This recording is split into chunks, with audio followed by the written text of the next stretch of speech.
Hello, my fellow student. Innovation doesn't have to be disruptive. For the past 20 years, disruption has been a battle cry in business. Not surprisingly, many have come to see it as a near synonym for innovation. But obsession with disruption obscures an important truth. Market creating innovation isn't always disruptive. Disruption may be what people talk about. It's certainly important and it's all around us. But as the authors of this article and the best-selling book Blue Ocean Strategy argue, it's only one end of the innovation spectrum. On the other end is what they call non-disruptive creation, which new industries, new jobs, and profitable growth are created without social, economic, or industrial harm. Non-disruptive creation reveals an immense potential to establish new markets, new business opportunities, where none existed before, and in doing so, to foster economic growth without the loss of jobs or damage to other industries, enabling business and society to thrive together. Hello, my dear student. Welcome to our video article. Innovation doesn't have to be disruptive. Create new markets for growth without destroying existing companies or jobs. Corporate leaders have continually been told that the only way to innovate and grow is to disrupt their industries or even their own companies. The era of international travel began in the mid-19th century with the golden age of transatlantic oceanic. The British company Cunard, a leader in the industry, transported millions of immigrants from Europe to the United States around the turn of the 20th century. An alternative path to innovation and growth. For the past 20 years, disruption has been a leading battle cry in business. Disrupt this, disrupt that, disrupt or die. Whether it comes from the low end, the basis of Clay Christensen's theory of disruptive innovation, or from the high end, the way commercial jet travel overtook ocean liners and Apple iPhone dominated mobile phones. But the obsession with disruption obscures an important truth. Market creating innovation isn't always disruptive. Disruption may be what people talk about. It's certainly important and it's all around us. But as our research and the case of the ship liner Cunard reveal, it's only one end of what we think of as the spectrum of market creating innovation.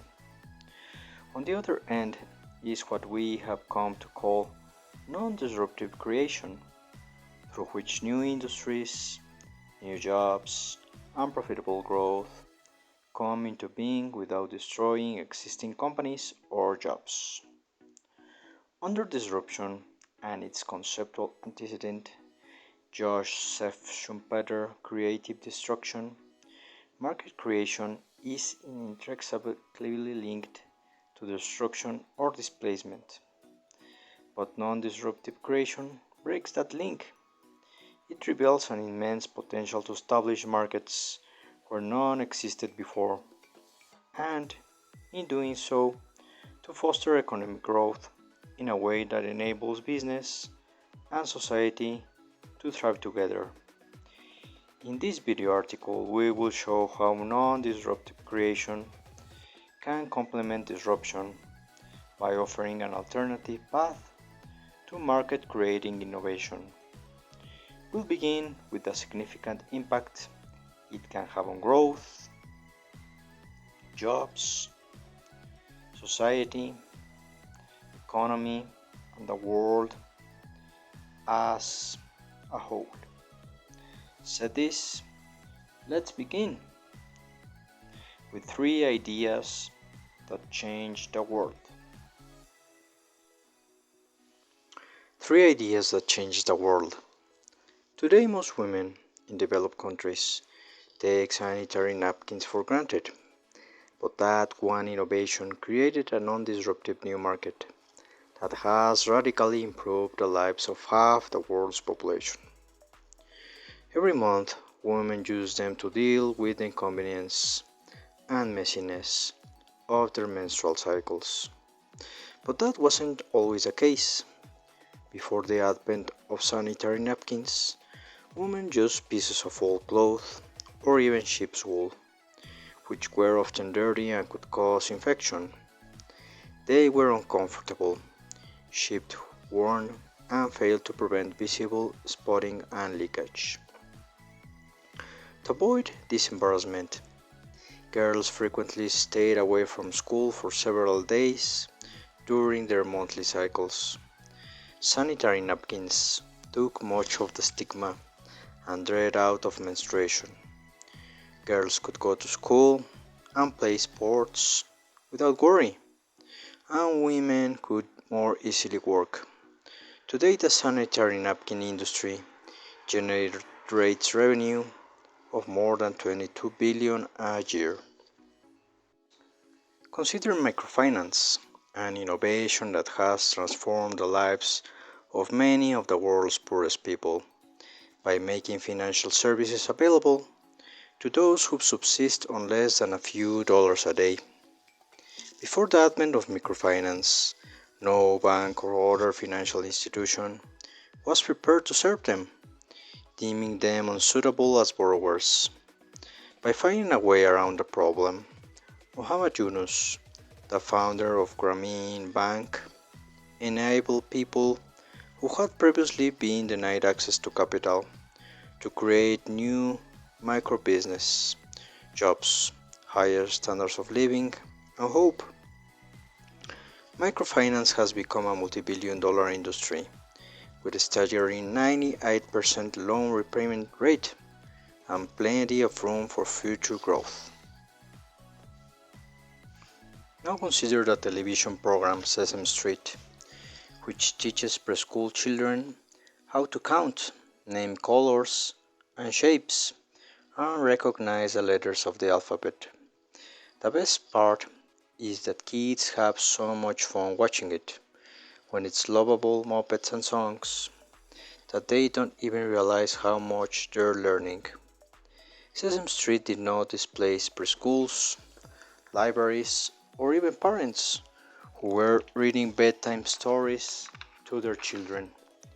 Rather, it gave rise to a new industry, preschool entertainment, that for the most part had not existed before.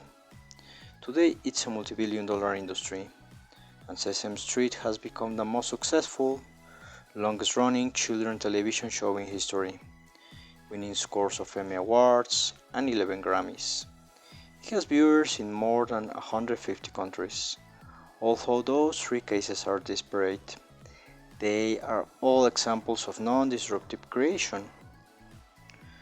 As the book Beyond Disruptive shows, there are many others in fields as diverse as cybersecurity, men's cosmeceuticals, environmental consulting, life coaching, pharmaceuticals, and smartphone accessories, not to mention the emerging space tourism, led by companies such as Virgin Galactic, SpaceX, and Blue Origin. All those have created or are creating new multi-billion-dollar industries, growth, and employment without displacing any existing markets, players, or jobs. Let's continue with a distinct new concept. From the examples we've just presented and the others we've studied, we've identified three fundamental characteristics of non-disruptive creation. First, it can occur with either new or existing technology. It may stem from a scientific invention or a technology-driven innovation, as sanitary pads and space tourism did, but it can also be generated without such innovation, as was the case with microfinance or with a new combination or application of existing technology, as with Sesame Street, which leveraged television. Second, non-disruptive creation is applicable across geographic areas, from developed markets to bottom of the pyramid markets, and at all levels of socioeconomic standing. Sesame Street and sanitary pads were created in and initially for developed economies, while microfinance was created in and initially for the bottom of the pyramid. Corner crosses were initially for people in the upper to middle tiers of socioeconomic standing, and microfinance was initially for the lower tier. Third, non-disruptive creation can be new to the world innovation, but the two are not equivalent. For one thing, many new to the world innovations are disruptive, as commercial jet travel was to ocean liners. For another, non-disruptive creation can be new to an area, but not new to the world. Take a pink and good doctor, which built a non-disruptive market of primary health care in China. No such service had existed there before, whereas the West, for example, already had a primary care market. What all that means is that non-disruptive creation is not the same, nor should it be confused with scientific invention or technological innovation or new to the world products or services, nor is it concerned with a specific geographic market, such as the bottom of the pyramid or a certain socioeconomic level, such as the low end. It is distinct from existing innovation concepts and can be defined as the creation of a brand new market beyond the boundaries of existing industries. That means that no existing market or established players are disrupted and fail, and no jobs are lost.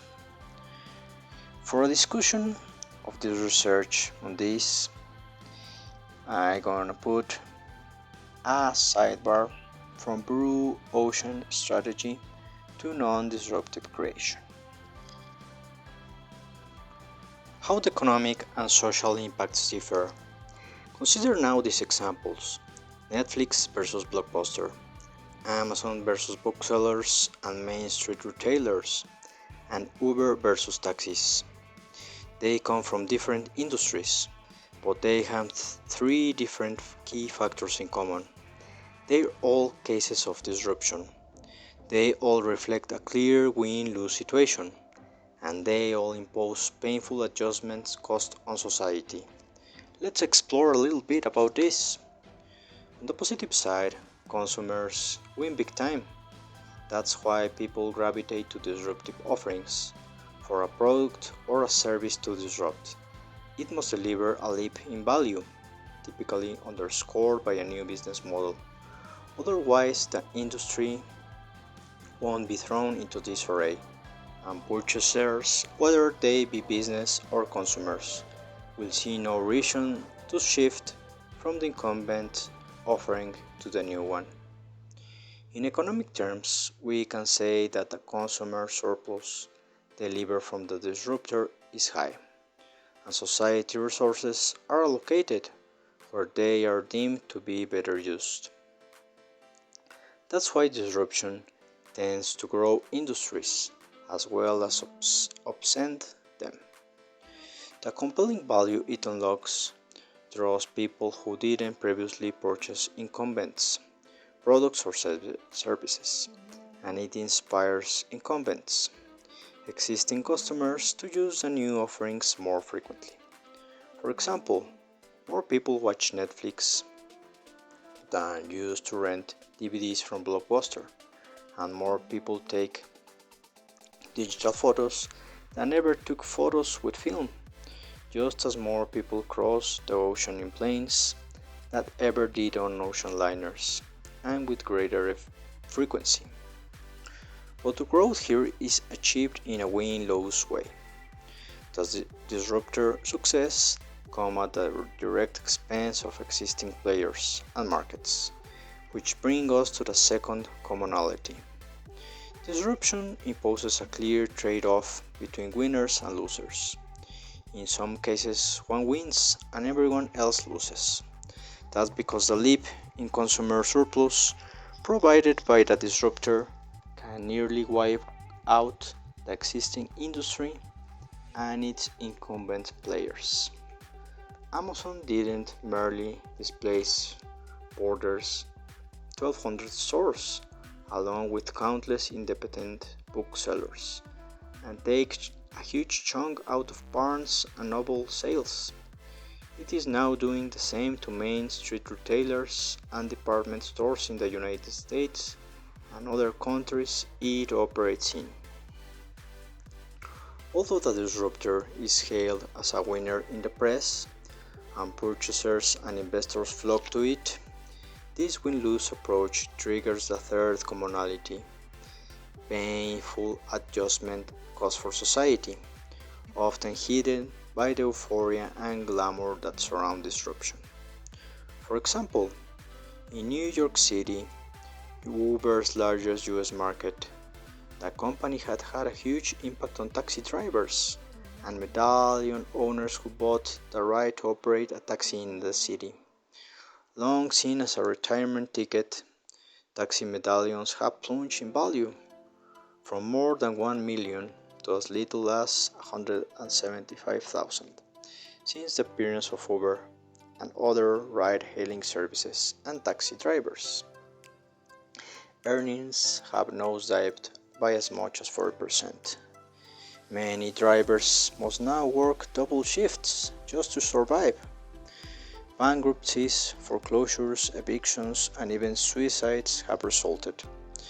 Such negative aftershocks are felt worldwide in major cities that Uber and similar services have entered. The same disruptive force that has enriched consumers with its leap in value has hurt others in the process. The human costs of Amazon disruption are even more pronounced. Retail jobs may not be glamorous, but they provide a livelihood for millions of people, and the visual effect of boarded up stores wears on people's psyches and tarnishes a community.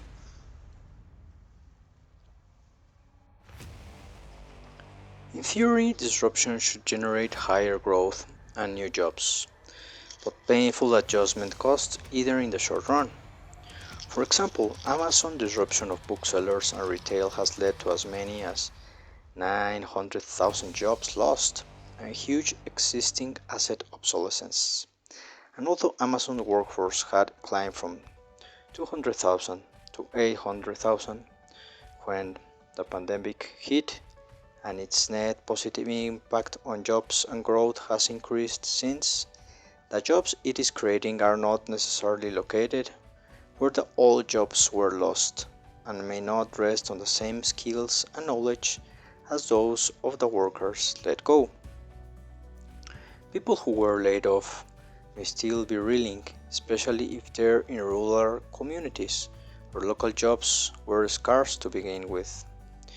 Even though at a macro level, disruption yields aggregate long-run growth, the ensuing adjustment costs often trigger a backlash from social interest groups, government agencies, and non-profit associations seeking to minimize the carnage. Of course, if an industry has a pronounced negative effect on the environment or the well-being of people, the trade-off may be small relative to the overall benefit to society of disrupting and displacing that industry.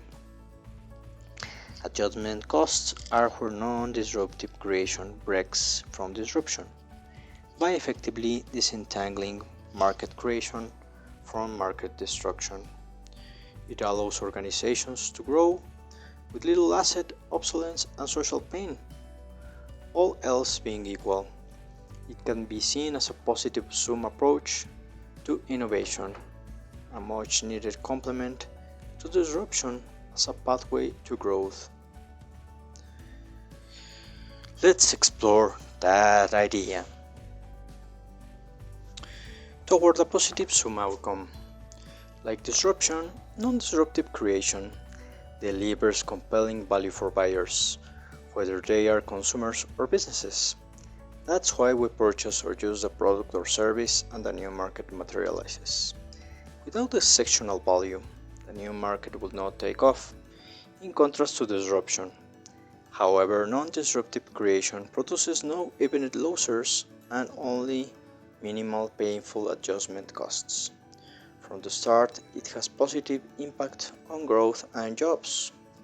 Kickstarter, for example, saw that literally thousands of people had wildly imaginative projects they dreamed of creating but lacked the capital to pursue. Because most artists are aiming first and foremost to realize a vision, not to generate return on investment, it should come as no surprise that Kickstarter's online crowdfunding platform didn't eat into the existing finance industry or displace even a tiny share of existing equity investors or venture capitalists, profits growth or investment opportunities. And because backers receive no monetary incentives on Kickstarter, only cool merchandise or other recognition, such as a shout on the creative website, a new set of investors emerged. People who care about creative work and want to help others realize their dreams. Held its launch as one of Time's magazine 50 Best Inventions of the Year, Kickstarter succeeded while creating few if any losers.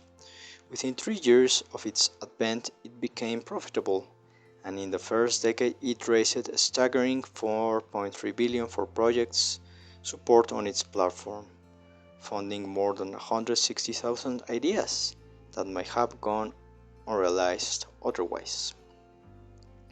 According to a study at the University of Pennsylvania, Kickstarter estimates that more than 300,000 part-time and full-time jobs were created by its projects, along with 8,800 new companies and nonprofits, generating more than 5.3 billion in direct economic impact for those creators and their communities. No one lost a job because of Kickstarter, and no company went out of business because of it. It helped the artistic community flourish without unleashing hurt or painful adjustment costs. That was pretty much a win all around. The rising importance of non-disruptive creation. Ever since the Nobel Prize-winning economist Milton Friedman introduced his theory of shareholder primacy, there has been a presumed trade-off between maximizing economic gain and social good. Friedman's theory, which is at the heart of capitalism as we know it today, asserts that there is one and only one social responsibility of business: to use its resources and engage in activities designed to increase its profits. Social issues beyond that fall outside the proper scope of the enterprise. Yet for all the economic benefits this approach has brought, it is increasingly being challenged as the world wakes up to the costly social effects that result from the pursuit of profit maximization. And the public is becoming increasingly vocal about them, demanding that corporations expand their mission beyond profit and consider the impact of their actions on local communities and society at large. The result is an increase in discussions about the need for a socially responsible form of capitalism. Non-disruptive creation speaks to this, not by compromising economic good, but by innovating new markets without destruction.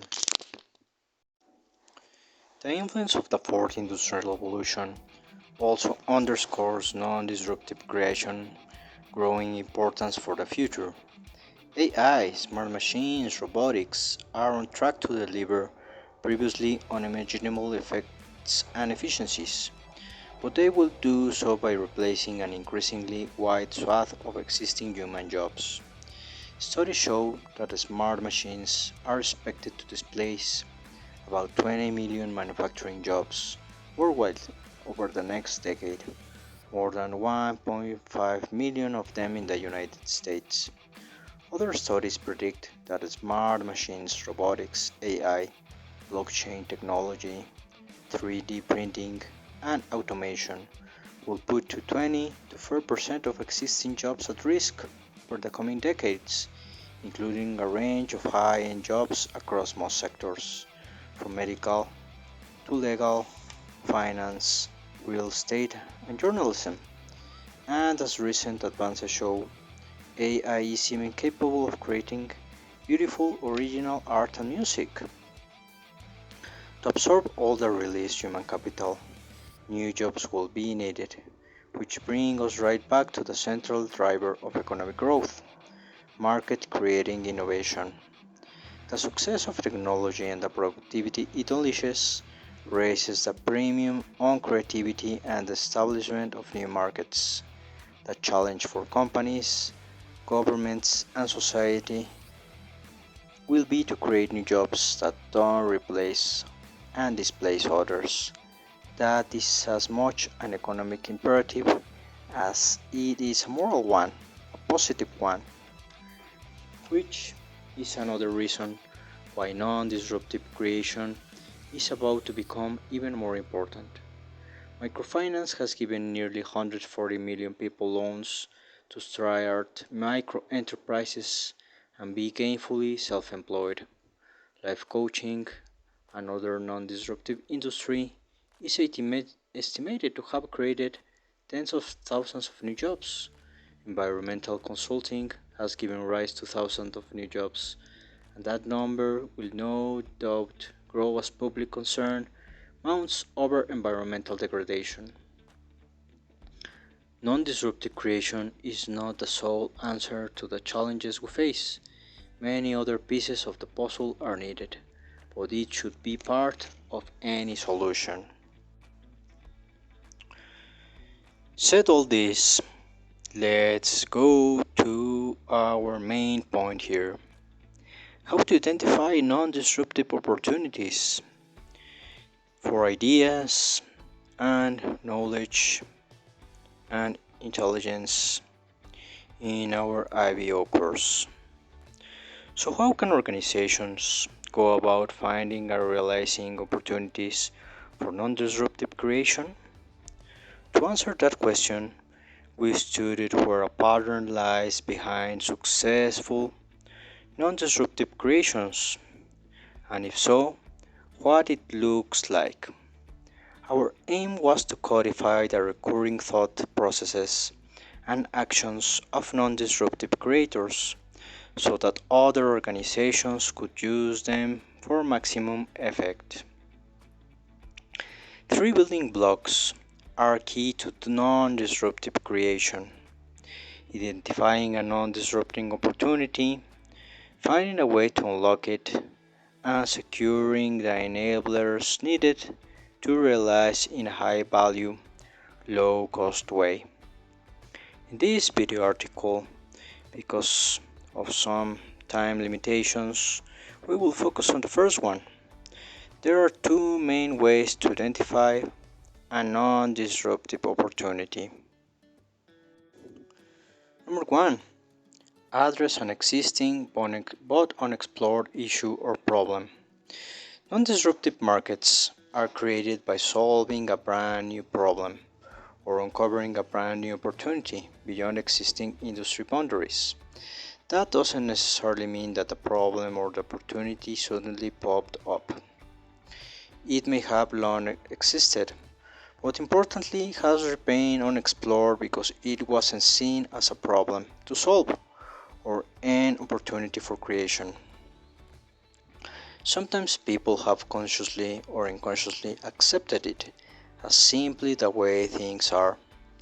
Sometimes a reputable organization or individuals may have tried long ago to address the issue and failed, so people regard it as essentially impossible, and sometimes it may be taken for granted and accepted because people have patched together some form of non-market solutions to the problem, as women did before the creation of sanitary pads.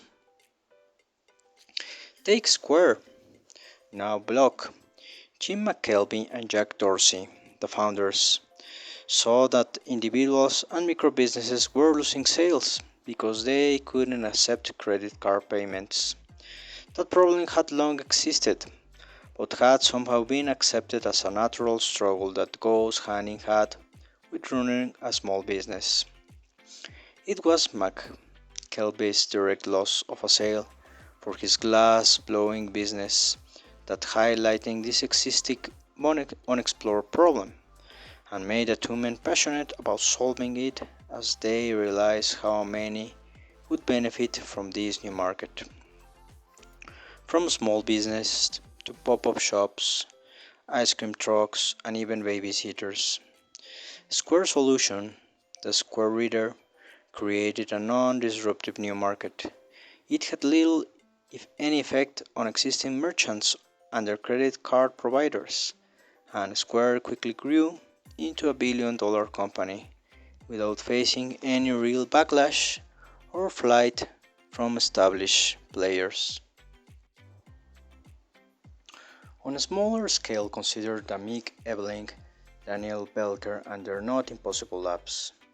The fact that deaf people can expect and experience music had long been taken for granted as an unfortunate fact of life.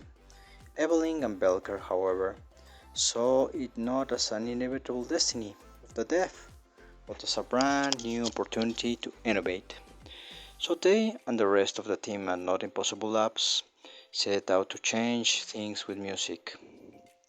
They realized that although sound vibrations enter the brain through the ears, it is the brain that hears.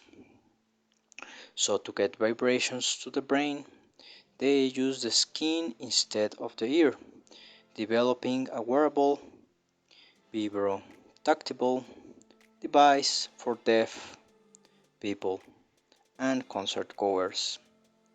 A vest to be worn over a shirt that contains a full sound system of 24 lightweight vibrators strategically placed at the waist, the neck, and the shoulders.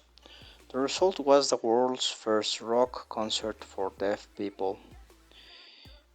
Not Impossible Lab is now scaling up the delivery of its offering across the globe, from a music festival in London to an opera house in Philadelphia, to the Brazilian Symphony Orchestra, to silent discos at Lincoln Center reaching out to the deaf and the hearing alike.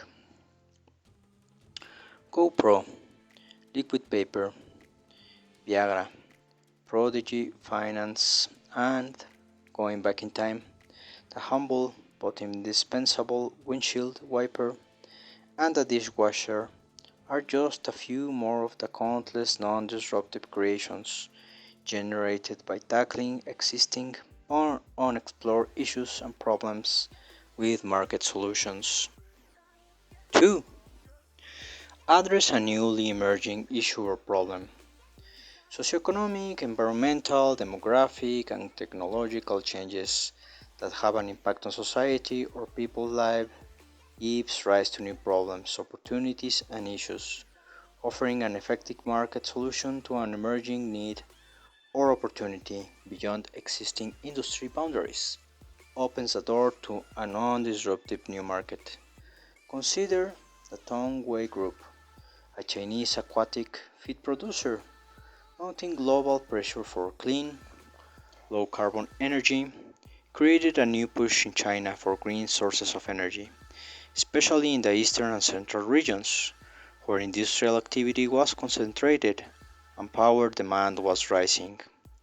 Those regions are densely populated, with rural land reserved for agricultural use, leaving scant space for green energy production facilities.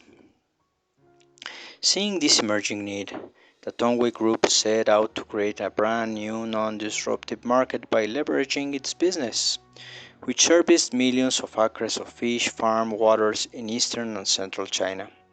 Although aquaculture was already an important source of revenue for individual farmers and local governments, Tongwei determined that the economic value of those water resources could be multiplied by using the water's unutilized surface to produce green energy.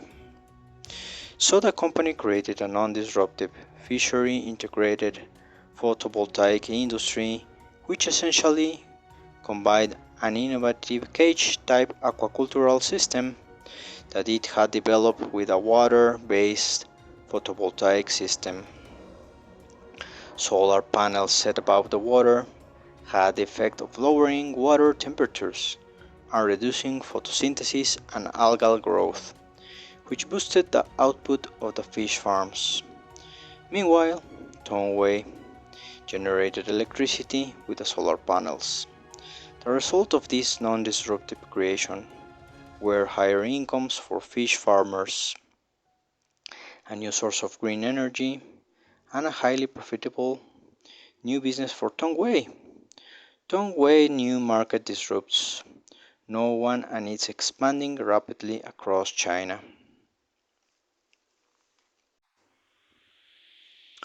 Consider another non-disruptive market, esports. Youths had a great growing interest in watching skillful professionals play online video games, whether or not they were gamers themselves. In response, video game makers and third-party esports organizers created professional in-person tournaments in which the most skilled players could compete in spectacular global events. Held in massive arenas with as many as 50,000 people in attendance and the players' moves projected on panoramic scenes, they entered into lucrative agreements to broadcast the events live around the world, with up to 100 million fans watching. In this way, esports was crafted into a spectator sport distinct from gaming itself. Today, the industry pulls in more than 1 billion in revenue and has some 175 million fans worldwide. Its creation and growth have not displayed any existing gaming or other sports industries.